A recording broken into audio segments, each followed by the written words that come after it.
പരിസ്ഥിതിലോല മേഖലാ നിർണയത്തിന്റെ മറവിൽ മലയോരത്ത് നിന്ന് കർഷകരെ പുറത്താക്കാനുള്ള മനുഷ്യത്വരഹിതമായ നീക്കം മലയോരങ്ങളെ കർഷകരുടെ ശവപ്പറമ്പുകളാക്കുമെന്ന് കത്തോലിക്ക കോൺഗ്രസ്. പശ്ചിമഘട്ട മലനിരകളിലെ കർഷകരും കർഷക സംഘടനകളും ജനപ്രതിനിധികളും ഉന്നയിച്ച പ്രശ്നങ്ങളും ജനകീയ പ്രതിഷേധങ്ങളും കണക്കിലെടുക്കാതെയാണ് വീണ്ടും കേന്ദ്ര സർക്കാർ കരട് വിജ്ഞാപനം പുറത്തിറക്കിയിരിക്കുന്നത്. ഇത് ജനങ്ങളുടെ ആദിയും ആശങ്കകളും വർദ്ധിപ്പിച്ചിരിക്കുകയാണെന്ന് കത്തോലിക്ക കോൺഗ്രസ് ഇടുക്കി രൂപതാ പ്രസിഡന്റ് ജോർജ് കോയിക്കൽ പറഞ്ഞു. വിഷയത്തിൽ അന്തിമമായ തീരുമാനം നീളുന്നതുവഴി അനിശ്ചിതത്വം വർദ്ധിക്കുകയാണ്. ESA പരിധിയിൽ നിന്ന് ജനവാസ കേന്ദ്രങ്ങളും കൃഷിയിടങ്ങളും തോട്ടങ്ങളും ഒഴിവാക്കപ്പെടണമെന്നുള്ളതാണ് ജനങ്ങളുടെ ആവശ്യം.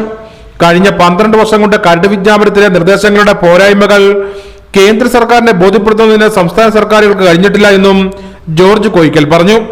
പുനർനിർണയം നടത്തുവാൻ കേന്ദ്ര സർക്കാരിനുമേൽ സമ്മർദ്ദം ചെലുത്തുവാൻ സംസ്ഥാന സർക്കാരിന് കഴിഞ്ഞിട്ടില്ല. ഇതേ പ്രതിസന്ധി നേരിട്ട തമിഴ്നാടും ഗോവയും ഉൾപ്പെടെയുള്ള സംസ്ഥാനങ്ങളിലെ ഭരണാധികാരികൾ തങ്ങളുടെ ജനങ്ങളെ സംരക്ഷിക്കുകയും അവരുടെ താല്പര്യങ്ങൾക്ക് അനുസൃതമായി പരിസ്ഥിതിലോല മേഖലയിലെ ഭൂവിസ്തൃതി ഗണ്യമായി കുറയ്ക്കുകയും ചെയ്തു. കേരള സർക്കാരിന്റെ നടപടിക്രമങ്ങളിലെ കാലതാമസവും വകുപ്പുകളുടെ ഏകോപനമില്ലായ്മയുമാണ് ഈ ദുരന്തത്തിലേക്ക് മലയോര ജനതയെ എത്തിച്ചതെന്നും ജോർജ് കോയിക്കൽ പറഞ്ഞു. സംസ്ഥാന സർക്കാരിന്റെ പ്രഖ്യാപനങ്ങളല്ല ആവശ്യമായിട്ടുള്ളത്.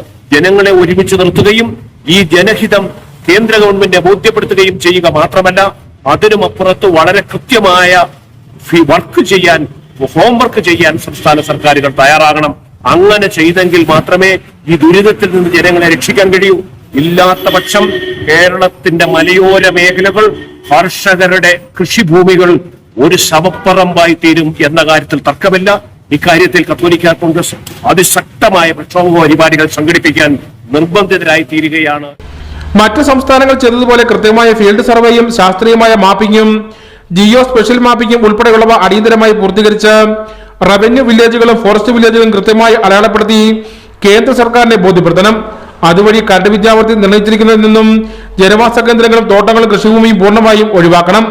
കേരളത്തിലെ പശ്ചിമഘട്ട മലനിരകളിൽ അധിവസിക്കുന്ന ജനങ്ങളുടെ ജീവനും സ്വത്തിനും സംരക്ഷിക്കുവാൻ കേന്ദ്ര സംസ്ഥാന സർക്കാരുകളും ജനപ്രതിനിധികളും രാഷ്ട്രീയ നേതാക്കളും അടിയന്തരമായി ഇടപെടണമെന്നും കത്തോലിക്ക കോൺഗ്രസ് ആവശ്യപ്പെട്ടു.